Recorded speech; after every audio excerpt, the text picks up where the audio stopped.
الحمد لله. اللهم ربنا لك الحمد بما خلقتنا ورزقتنا وهديتنا وعلمتنا وأنقذتنا وفرجت عنا. لك الحمد بالإيمان ولك الحمد بالإسلام ولك الحمد بالقرآن. رب اشرح لي صدري ويسر لي أمري واحلل عقدة من لساني يفقهوا قولي. رب زدني علما.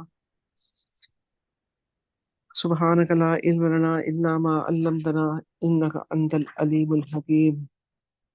سورۃ یاسین ہم نے پڑھی، اور سورۃ یاسین جو ہے مکی صورتوں میں سے ہے، اور آغاز جو ہے حروف مقطعات سے اس کا ہوا، یاسین سے نا.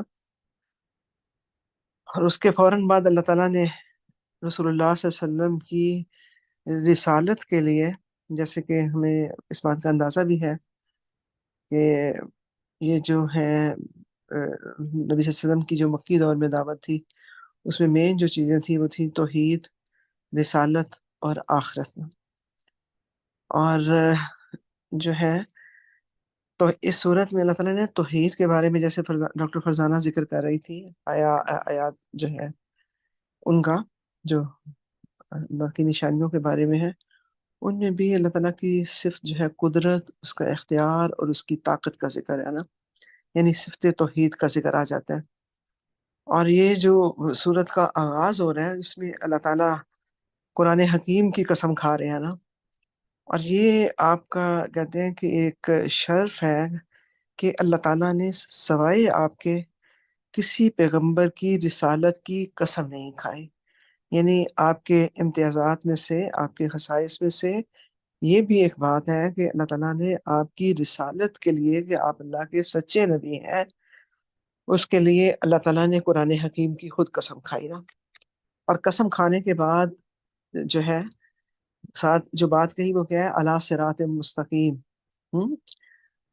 یعنی جو راستہ یا طریقہ یا جو دین آپ لائے ہیں، یہ اللہ تعالیٰ نے، اللہ رب العالمین نے اپنے بندوں کے لیے نازل فرمایا. اور اس کے بعد اب دیکھیں کہ آپ کی رسالت کا جو ہے بتایا جا رہا ہے کہ آپ کی رسالت کا مقصد کیا ہے نا. مقصد کیا ہے؟ لتنذرا، یعنی انذار. اور آپ ذرا یاد کریں کہ دوسری وحی جو نازل ہوئی تھی وہ کیا تھی؟ یا ایھا المدثر قم فانذر، یعنی انذار، کہ آپ کا کام کیا ہے کہ آپ نے فوراً بیٹھے نہیں رہنا، بلکہ ان لوگوں کو ڈرانا ہے، مکہ والوں کو، جن کے پاس ایک عرصے سے اس سے پہلے جو ہے کوئی پیغمبر نہیں آیا، لیکن اللہ تعالیٰ نے اپنے علم ازلی کے مطابق لوح محفوظ میں یہ بات پہلے ہی لکھ دی کہ ان میں سے اکثر و بیشتر لوگ جو ہیں وہ کیا ہے کہ اس دعوت کے آ جانے کے بعد، یہ راہ ہدایت ان کے سامنے واضح ہو جانے کے بعد، ان میں سے تب بھی جو میجورٹی لوگ ہیں وہ کیا ہے؟ اس کتاب پر ایمان نہیں لائیں گے. اور اس کے لیے اللہ تعالیٰ نے دو مثالیں بتا دی. اور وہ دو مثالیں کیا ہے؟ کہا ان کی بدبختی جو ہے وہ اللہ تعالیٰ نے ان کے مقدر میں لکھ دی. ان کا یہ حال کیا ہے کہ ان کے گردنوں میں ہم ان جعلنا فی اعناقہم اغلالا، یعنی ان کی گردنوں میں ہم نے توق ڈالے ہیں. اور جس کی وجہ سے یعنی یہ ان کے تکبر کی علامت ہے کہ وہ اس دعوت حق کو سمجھ نہیں چاہتے. اور دوسری جو ہے مثال جو دی وہ کیا ہے؟ وجعلنا من بین ایدیہم سدا ومن خلفہم سدا، کہ ان کے ہم نے آگے بھی ایک دیوار یعنی رکاوٹ کھڑی کر دی، پیچھے بھی کھڑی کر دی. اور یہ کفر کی دلدل میں اس قدر پھنس چکے ہیں کہ یہ کبھی دائرہ ایمان میں داخل نہیں ہو سکیں گے. اور پھر اللہ تعالیٰ نے آپ صلی اللہ علیہ وسلم کو تسلی دیتے ہوئے جو ہے بات بتائی، وہ کیا ہے کہ اگر آپ ان کو چاہے ڈرائیں یا نہ ڈرائیں، یہ ایمان نہیں لائیں گے. اور آپ کی دعوت کا اثر کن لوگوں پہ ہوگا؟ دیکھیں نا کہ اس میں آیت نمبر جو ہے 11، اس میں کہا جا رہا ہے انما تنذرو، کہ آپ کی جو دعوت انذار ہے کہ اس کا اثر کس کو ہوگا؟ من اتبع الذکر، جو نصیحت کی پیروی کرے. اور اس نصیحت سے مراد کیا ہے؟ قرآن پاک، یعنی جو قرآن کا اتباع کرے گا. اور رسول اللہ صلی اللہ علیہ وسلم کی جو بعثت کا مقصد ہی کیا تھا کہ آپ صلی اللہ علیہ وسلم کو اللہ تعالیٰ نے جو مقصد دیا تھا، اور قرآن میں 3 یا 4 دفعہ یہ اس طرح کی آیات ریپیٹ ہوتی ہیں کہ یتلو علیہم آیاتہ ویزکیہم ویعلمہم الکتاب والحکمۃ وان کانوا من قبل لفی ضلال مبین. کہ آپ کا مقصد یہ کیا ہے کہ لوگوں کو یہ قرآن پڑھ کے سنائیں. یعنی کہا کہ اس آپ کی دعوت کا اثر ان لوگوں کو ہوگا جو اس قرآن کی دعوت کی جو نصیحت ہے اس کی پیروی کریں گے. اور دوسری ان کی صفت کیا پائی جاتی ہے؟ وہ خشی الرحمن بالغیب، یعنی جو قرآن پر ایمان رکھتے ہیں، اس کی آیات پر غور و فکر کرتے ہیں، ان پر عمل کرتے ہیں، اور دنیا کی زندگی میں کیا کرتے ہیں؟ وخشی الرحمن بالغیب، اللہ رب العزت سے بن دیکھے ڈرتے ہیں. کہا کہ جب وہ اکیلے بھی ہوتے ہیں، جب انہیں کوئی بھی دیکھ نہیں رہا ہوتا، تو ان کا اس چیز پر ایمان ہے کہ اللہ ہمیں دیکھ رہا ہے، اور اللہ سے وہ ڈر رہے ہوتے ہیں. اور اس کا اسی طرح کی آیت میرا خیال ہم نے نا پیچھے بھی پڑھی تھی سورۃ فاتر میں بھی نا، اس میں بھی اسی طرح کا مضمون تھا کہ انما تنذر الذین، تو صرف ان لوگوں کو ڈراتا ہے کہ ان کو یخشون ربہم بالغیب، جو اپنے رب سے بن دیکھے ڈرتے ہیں. اور دوسری ان کی صفت جو ہم نے دیکھی تھی وہ کیا تھی؟ وَأَقَامُوا الصَّلَاةَ، اور نماز قائم کرتے ہیں. اور پھر تیسرا کہا کہ وَمَن تَزَکَّىٰ، یعنی جس نے اپنے آپ کا تزکیہ کر لیا، جنہوں نے پیغمبروں کی دعوت کو تسلیم کر لیا. اور اس میں آپ ذرا یاد کریں کہ جو رسول اللہ صلی اللہ علیہ وسلم کی باعثت کا مقصد بتایا گیا تھا، اس میں بھی یہ آتا ہے نا کہ آپ کیا کرتے ہیں انہیں، جیسے سورۃ بقرہ میں کیا آتا ہے، کما ارسلنا فیکم رسولا منکم یتلو علیکم آیاتنا، کہ آپ کے بھیجنے کا مقصد کیا ہے کہ آپ لوگوں کو قرآن پڑھ کر سنائیں، وَيُزَكِّيكُمْ، اور ان کا تزکیہ کریں. تو اس میں بھی یہ تھا کہ آپ تو صرف ان لوگوں کو ڈرا سکتے ہیں جو سورۃ فاتر بھی ہم نے دیکھا، جو من تزکا، جس نے اس دعوت کو تسلیم کرتے ہوئے اپنا تزکیہ کر لیا، فَإِنَّمَا يَتَزَكَّىٰ لِنَفْسِهِ. اب دیکھیں نا جو بات بتائی جا رہی ہے کہ جس نے تزکیہ کیا فائدہ تو اس کا اپنا ہے. وَإِلَى اللَّهِ الْمَصِيرُ، اور پھر آخرت کی جو بات کہا کہ آنا تو تم نے میرے پاس ہی ہے. اور اسی طرح سورۃ ملک میں بھی ہم نے اسی طرح کی آیت پڑھتے ہیں کہ ان الذین یخشون ربهم بالغیب لہم مغفرۃ واجر کبیر. اور پھر اس کے بعد دیکھیں کہ اللہ تعالیٰ نے جو آگے بات کی ہے، یہ باتیں بتانے کے بعد کہ بات مان لو گے فائدہ اپنا، نہیں مانو گے نقصان اپنا، لیکن آخر آپ نے آنا کس کے پاس ہے؟ میرے ہی پاس آنا. اور پھر اللہ تعالیٰ نے یوم جزا کے بارے میں بتایا کہ ہم نے ہی تمہیں پہلی زندگی دی، اور ہم ہی تمہیں اس زندگی کا اختتام جو ہے وہ موت کے ذریعے ہوگا. اور اس زندگی میں جو تم کچھ کرتے ہو، جو آگے بیچتے ہو، جو تم پیچھے اعمال چھوڑو گے اپنے پیچھے ہیں، جو آثار چھوڑو گے، ان کی ایک ایک چیز جو ہے وہ ہم نوٹ ڈاؤن کر رہے ہیں، اور ان تمہارے تمام اعمال کے بارے میں تم سے پوچھا جائے گا. اور اس صورت میں جو ہے وہ سورۃ کاف کی آیت جو ہم نے پہلے بھی دیکھی تھی کہ وہ وزیر الکتاب فطر المجرمین مشفقین مما فی. اور جب پرچہ ہمارے ہاتھ میں آئے گا نا تو انسان اس پرچے کو دیکھے گا تو اس کے دیکھ کے پریشانی کی عالم میں کیا کہے گا؟ وَيَقُولُونَ، اور کہے گا یا ویلتنا، ہائے افسوس، ما لِهَٰذَا الکتاب، کیسی کتاب ہے، لا یغادر صغیرۃ ولا کبیرۃ، نہ اس نے کوئی چھوٹی بات چھوڑی نہ بڑی بات، اور ہر چیز جو ہے وہ اس میں مینشنڈ ہے نا. اور انسان اپنے ہر عمل کو اپنے سامنے جو ہے وہ حاضر پائے گا نا. اور اس کے بعد رسول اللہ صلی اللہ علیہ وسلم کو مزید تسلی دینے کے لیے کہا جا رہا ہے کہ ان کفار مکہ کو ایک بستی والوں کا قصہ سنا دیں کہ جہاں کے رہنے والوں نے کفر و شرک پر اسی طرح اصرار کیا جس طرح کہ تم کر رہے ہو.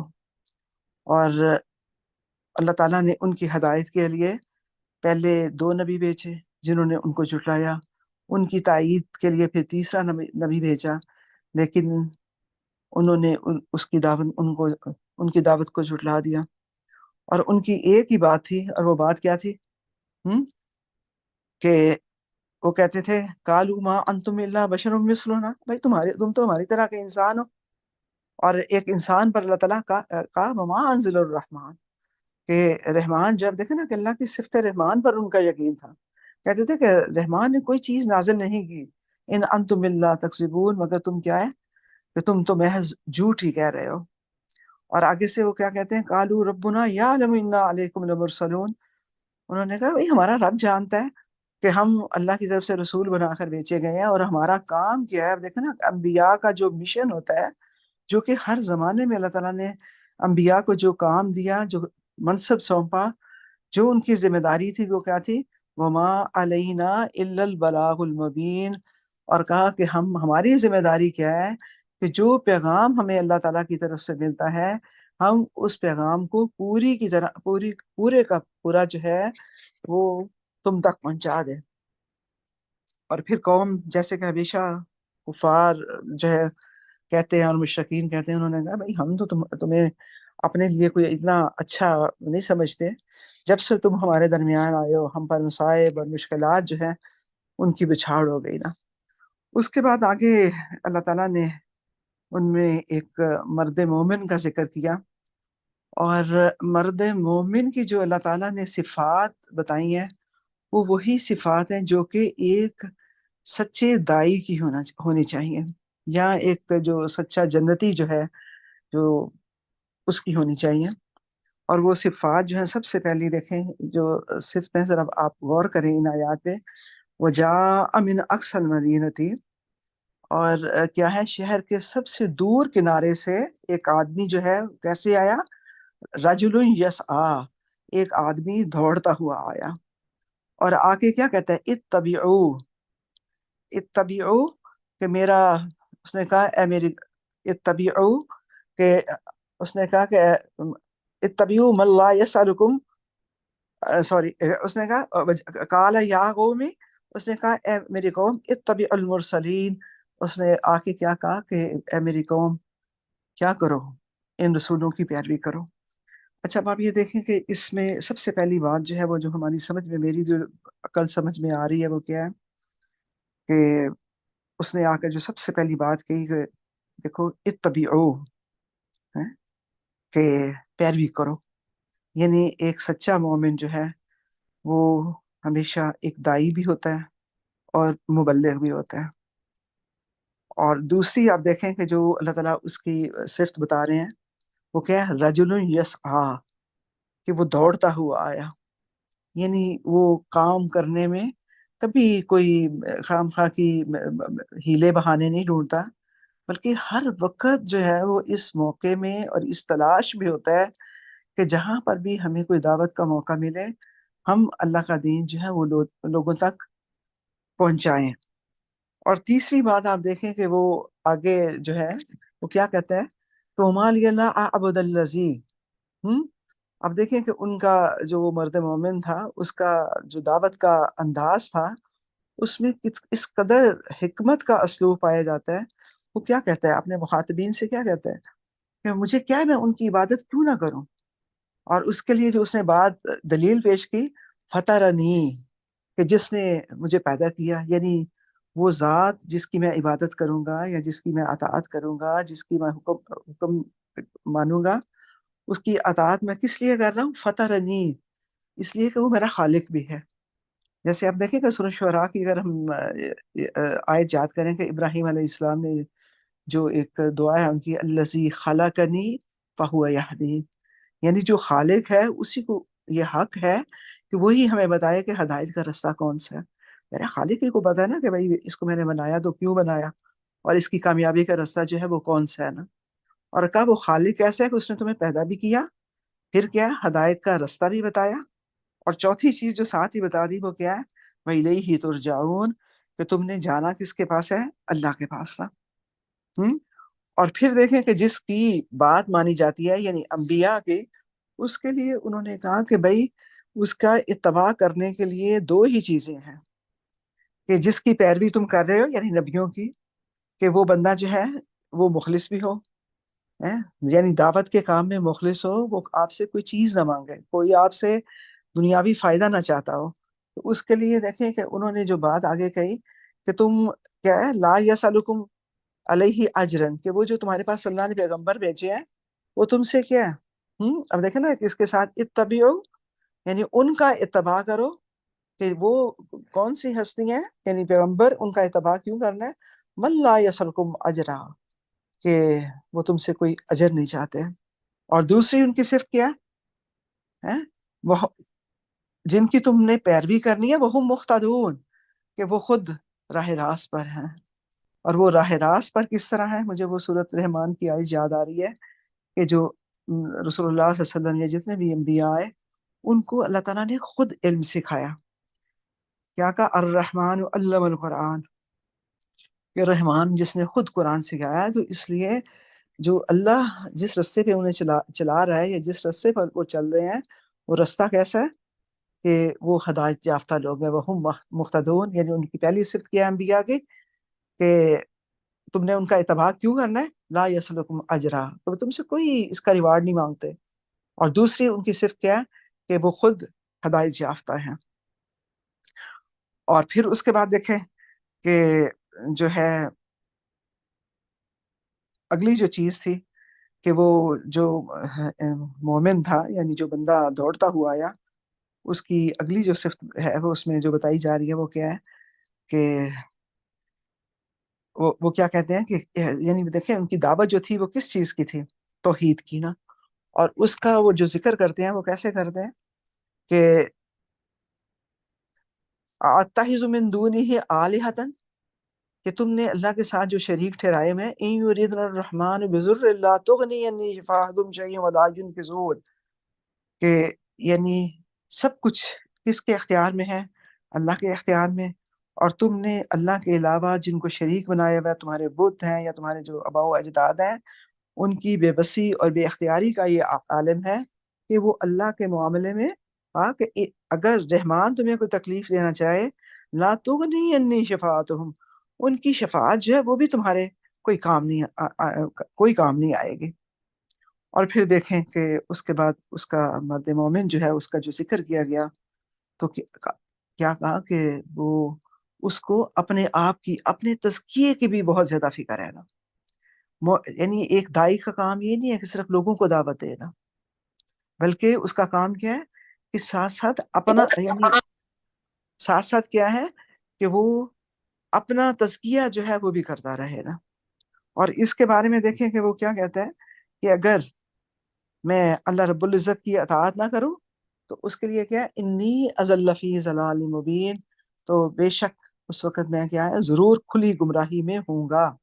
یعنی اگر میں نے اللہ کی اطاعت نہ کی، اگر میں نے اللہ کا پیغام لوگوں تک نہ پہنچایا تو میں کیا ہے کہ میں گمراہی کے رستے پر چل پڑوں گا۔ یعنی ایک دائی کو سب سے زیادہ جو فکر ہے وہ اپنی ذات کی بھی ہوتی ہے کہ میں صحیح ٹریک پہ کام کرتا رہوں۔ اچھا، اور اس کے بعد دیکھیں کہ ایک دائی جو دعوت دے رہا ہوتا ہے نا، اس کی دعوت میں نا بڑی حکمت بھی ہوتی ہے نا۔ اور اس کی حکمت کا آپ اندازہ ایسے کریں کہ وہ کیا کہتے ہیں، وہ یہ نہیں کہہ رہے کہ انی آمنت بربی، کہ میں اپنے رب پر ایمان لایا، بلکہ ان کی دعوت کا انداز کیا ہے، انی آمنت بربکم، کہ میں تمہارے رب پر ایمان لایا۔ یعنی انہوں نے کہا کہ میں اس رب پر ایمان لایا ہوں جو میرا اور تم سب لوگوں کا رب ہے۔ اور اس لیے کہا کہ جو ہمارا رب ہے میں نے اس کی دعوت کو قبول کیا، اور اس کی وجہ سے آپ دیکھیں کیا کہتا ہے کہ بھائی فسمعون، کہ میری بات جو ہے وہ غور سے سنو۔ میں اپنی بات تم سے کوئی نہیں کہتا، میں وہی کہتا ہوں جو کہ انبیاء کی دعوت تھی، اسی دعوت کو میں آگے سے انڈورس کر رہا ہوں۔ اور پھر اس کے بعد دیکھیں کیا کہتا ہے کہ ان کی قوم نے کیا کیا، یہ تو ہمیں بتایا گیا تھا کہ قوم نے رسولوں کو صرف دھمکیاں دی۔ آپ ذرا غور کریں کہ رسولوں کا نا قوموں کے اندر ایک روب اور دبدبا ہوتا ہے، جیسے کہ رسول اللہ صلی اللہ علیہ وسلم کو بھی اللہ تعالیٰ نے ایک خاص صفت کیا دی تھی کہ دشمن 1 مہینے کی مسافت پر ہوتا تھا تو اس کے دل میں اللہ تعالیٰ رسول اللہ صلی اللہ علیہ وسلم کا روب بیٹھ جاتا ہے۔ لیکن یہ بھی جو قوم تھی اپنے رسولوں کو تو صرف دھمکیاں دیتے رہے، لیکن جب اس مرد حق نے انہیں نصیحت کی اور ان کے معبودوں کی خامیوں کو واضح کیا تو انہوں نے سمجھا کہ یہ تو ہماری بڑی توہین ہو رہی ہے، ہم تو اتنے بڑے بڑے سردار اور ہمیں یہ بندہ جو ہے یہ ہمیں ٹوک رہا ہے، یہ ہمارے معبودوں کے ساتھ گستاخی کر رہا ہے۔ تو ساتھ ہی اب دیکھیں کہ انہوں نے اسے کیا کیا، قتل کر دیا۔ اور جیسے ہی قتل کیا تو اللہ تعالیٰ نے خوشخبری کیا دی کہ ادخل الجنہ، جنت میں داخل ہو جا۔ لیکن آپ ذرا سوچیں کہ اللہ تعالیٰ نے کیسا اس دائی کو دل دیا تھا، یعنی ایک دائی جو ہے کبھی صرف وہ اپنی ذات کے لیے خود غرض نہیں ہوتا، صرف اپنی ہدایت پر وہ قانع نہیں ہو جاتا، بلکہ اپنی ہدایت کے ساتھ ساتھ کیا ہے، اسے دوسروں کی ہدایت کی، ان کی مغفرت کی، ان کے لیے جنت میں جانے کی، اور ان کے اجر کریم کے بارے میں وہ ہمیشہ متفکر رہتا ہے نا۔ اور آپ سوچیں کہ جنت میں بھی جا کے پتہ ہے وہ کیا کہتا ہے، قال یا لیت قومی یعلمون، اے کاش میری قوم جان لے، یعنی اس وقت ہی فکر کیا ہے، اللہ میری قوم کو پتہ چل جائے کہ جب میں نے نبیوں کا اتباع کیا اور توحید کی دعوت کو سچ مانا، تو اللہ تعالیٰ نے میرا انجام جو ہے وہ کس قدر اچھا کیا۔ کہا نا قال یا لیت قومی یعلمون، کاش کہ میری قوم کو میرے انجام کا پتہ چل جاتا نا، کہ اللہ نے میرا انجام جو ہے وہ کس قدر اچھا کیا نا۔ اور پھر دیکھیں کہ ایک اور بات جو ہے کہ ایک دائی کی ایک صفت جو ہوتی ہے وہ کیا ہے، وہ ہمیشہ استقامت کے ساتھ اپنا کام کرتا رہتا ہے۔ وہ اس کی راہ میں کوئی مشکلات بھی آ جائیں، پریشانیاں بھی آ جائیں، تکلیفیں بھی آ جائیں، وہ کبھی اپنی دعوت سے پیچھے نہیں ہٹتا۔ اور حالانکہ قوم نے انہیں اس کو چاہے کتنا تنگ بھی کرے، تکلیفیں بھی دے، اور آپ دیکھیں کہ قوم نے انہیں آیت نمبر 18 میں جو دھمکی دی تھی اس کو ہم دوبارہ سے دیکھ لیں۔ کیا انہوں نے کہا تھا، لَئِن لَمْ تَنْتَهُوا، یعنی اگر تم ہمیں نصیحت کرنے سے باز نہ آئے تو ہم کیا کریں گے، لَنَرْجُمَنَّكُمْ، کہ ہم تمہیں ضرور سنگسار کر دیں گے، وَلَا يَمَسَّنَّكُم مِّنَّا عَذَابٌ أَلِيمٌ، اور تمہیں ہماری طرف سے ضرور ہی ایک دردناک عذاب پہنچے گا۔ اور یعنی وہ اپنی دنیا والوں سے نہیں ڈرتا، بلکہ اس کا جو ہے یہ یقین کامل اس بات پہ ہوتا ہے کہ سب کچھ اللہ کے اختیار میں ہے، جو جب جس وقت اللہ چاہے جو کام چاہے کر لیں، اور موت کا وقت جو ہے وہ بھی مقرر ہے، اور موت اپنے وقت پر آ کر رہتی ہے نا۔ تو اس میں جو ہے ایک کچھ باتیں جو میں نے آپ کو بتائی ہیں وہ یہ کہ ایک دائی جو ہے اس کو کس طرح مستقل مزاجی کے ساتھ اور اپنے دعوت کا کام جو ہے وہ کرتے رہنا چاہیے، اور یہ دعوت کا کام وہی ہے جو کہ انبیاء کا مشن تھا نا، اور ہمیں اس مشن کو ہمیشہ اپنے سامنے رکھنا چاہیے۔ وآخر دعوانا ان الحمد للہ رب العالمین۔ آگے پھر وہ ان نشانیوں کا ذکر ہے جو کہ، اور نشانیوں کا ذکر بھی اللہ نے اس لیے کیا کہ تم ان پر شکر ادا کرو، اور وہ ڈاکٹر فرزانہ جو ہے وہ ڈسکس کر رہی ہیں، وہ اس ٹاپک کو لے کر آگے چلتی ہیں۔ کسی اور کو کچھ اگر تبصرہ کریں جی نگر۔ السلام علیکم ورحمۃ اللہ وبرکاتہ۔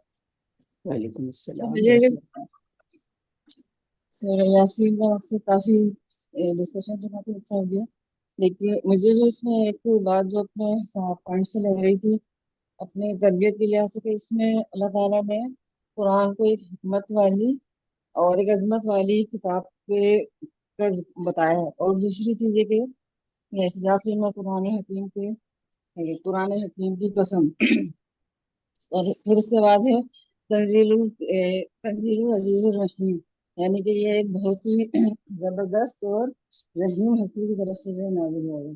تو قرآن کے ساتھ جو قرآن کی عظمت اور اہمیت یہ بھی ہے کہ تو وہ حکمت والی کتاب ہے، اور دوسرے یہ کہ وہ ایک رحیم ہستی کی طرف سے نازل ہوئی، اور ایک دوسرے قرآن سورہ رحمان میں الرحمن علم القرآن، الرحمان نے جو ہے قرآن نازل کیا، اور سورہ قدر میں ہے کہ انا انزلنا فی لیلۃ القدر، یعنی کہ یہ کتاب اتنے مقصد عظیم رات میں جو نازل ہوئی ہے جس کی اہمیت ہے۔